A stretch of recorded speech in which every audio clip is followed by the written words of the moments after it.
Hey, Pastor Steve Waldron, I hope you're having an incredible day or night in Jesus. I wanted to bring some David Otis Fuller books to you here. True or false, what are they called? Counterfeit or genuine, and which Bible? Just great stuff. And this has convinced many people, Greek scholars, others, of the veracity of the King James Version, Institute of Textual Studies. Now there's some other good folks that have taken it over, just doing a great job with that. So I wanted so badly to do a separate video on each of these, but we're so backed up, God willing. We're with, I don't know, maybe 1,000+ subjects that we're trying to get to. I thought, well, we just got to combine these, and I hate it, really. So this is the 5th edition, Which Bible? Oh, wait, it is signed by David Otis Fuller. Look at there, David Otis. So David Otis Fuller, he was huge in his day, did the Children's Bible Hour, 600+ radio stations, edited a treasury of evangelical writings, based there in Grand Rapids, Michigan.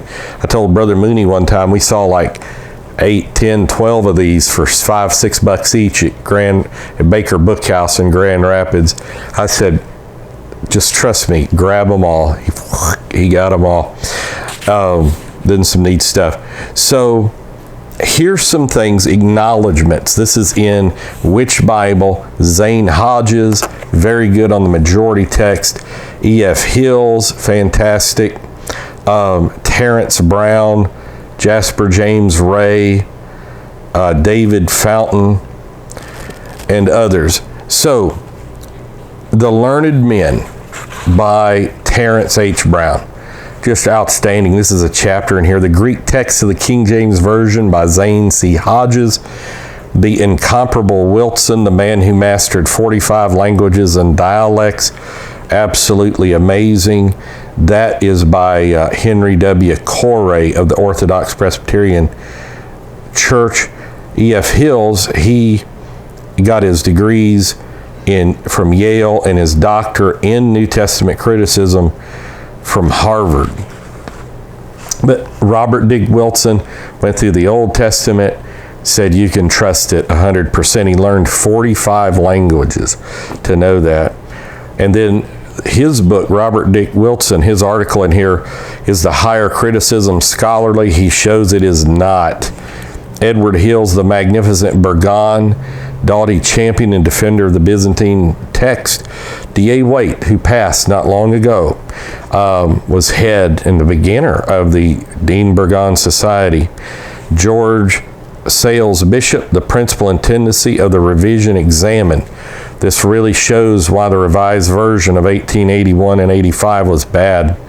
The Bible and Modern Criticism by that Scotland Yard detective, Sir Robert Anderson, who wrote The Coming Prince and so many. His very oneness, deity of Jesus part. I remember Brother Readout. I think it's the Lord from Heaven. He's just got it memorized because it's just oneness. In Defense of the Textus Receptus, David Otis Fuller. Codex Vaticanus and Its Allies by Herman C. Hosker. I may have done a review on that many years ago. It's a 2-volume set. Critical Examination of Westcott and Hort Theory, Alfred Martin. I think he's from Moody. About the author of our Authorized Bible Vindicated, David Otis Fuller. And then Benjamin Wilkinson, who's Seventh-day Adventist. A lot of people kind of reject this entire book because he used a Seventh-day Adventist, which is, you don't want to do that. You don't want to throw away the baby with the bath water. So then True or False, once again edited by David Otis Fuller. You get all these. Till recently, you could get these new. I don't know if you can anymore. I love this quote by John Wesley. I build on no authority, ancient or modern, but the Scripture. I want to know one thing, the way to heaven, how to land safe on that happy shore. God himself hath condescended to teach the way. He hath written it down in a book. Oh, give me that book at any price. Give me that book. So that's pretty incredible. The excerpt from the protest of the archbishops and bishops of the Church of England against Bishop Colenso in 1863. All our hopes for eternity, the very foundation of faith, our nearest and dearest consolations, are taken from us. If one line of that sacred book, the Bible, be declared unfaithful or untrustworthy, trust me, they're doing it constantly.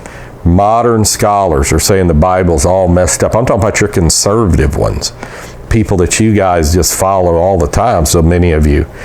And they don't think there's a Bible anywhere, really, such as your John MacArthur's and on and on. Charles Philpott, the Authorized Version, 1611. Terence Brown, God was manifest in the flesh. Great. The Divine Inspiration of the Holy Scriptures by Louis Golson. I think I've got the whole book over there. Philip Morrow, wow. He was authorized to practice law before the Supreme Court, I think. So he has Which Version, and then Burgon's The Revision Revised, and then Wilbur Pickering, yes, that great, the Identity of the New Testament text. Here at the contribution of John William Burgon to New Testament textual criticism. So this is another great book. Counterfeit or Genuine, Mark 16, John 8. To this day, your critical text, your Nestle's Island, your UBS would say that probably they are not supposed to be in Scripture. So this is dedicated to Jasper James Ray, missionary scholar of Junction City, Oregon, whose book, God Wrote Only One Bible, moved me to begin this fascinating, faith-inspiring study. This was actually put out Grand Rapids International Publication, Division of Kriegel. The Kriegels, Ernie Jolly used to have the best time with the Kriegels. Great guy. Donald Waite, D.A. Waite, Linda Blunt. So the Magnificent Burgon, the last 12 verses of the Gospel according to Mark by Burgon. The Pericope de Adultera by Burgon. Samuel Zemer, the last 12 verses of the Gospel of Mark. Preservation of the Scriptures by Donald L. Brake, and then Paul E. Gregg Jr., Alphabetical and Scriptural Resources. So this is fantastic. These two huge portions of Scripture that are clearly supposed to be in the Bible are vindicated in this. So true or false, counterfeit or genuine, which Bible? David Otis Fuller, get them. Thrift Books has them a lot.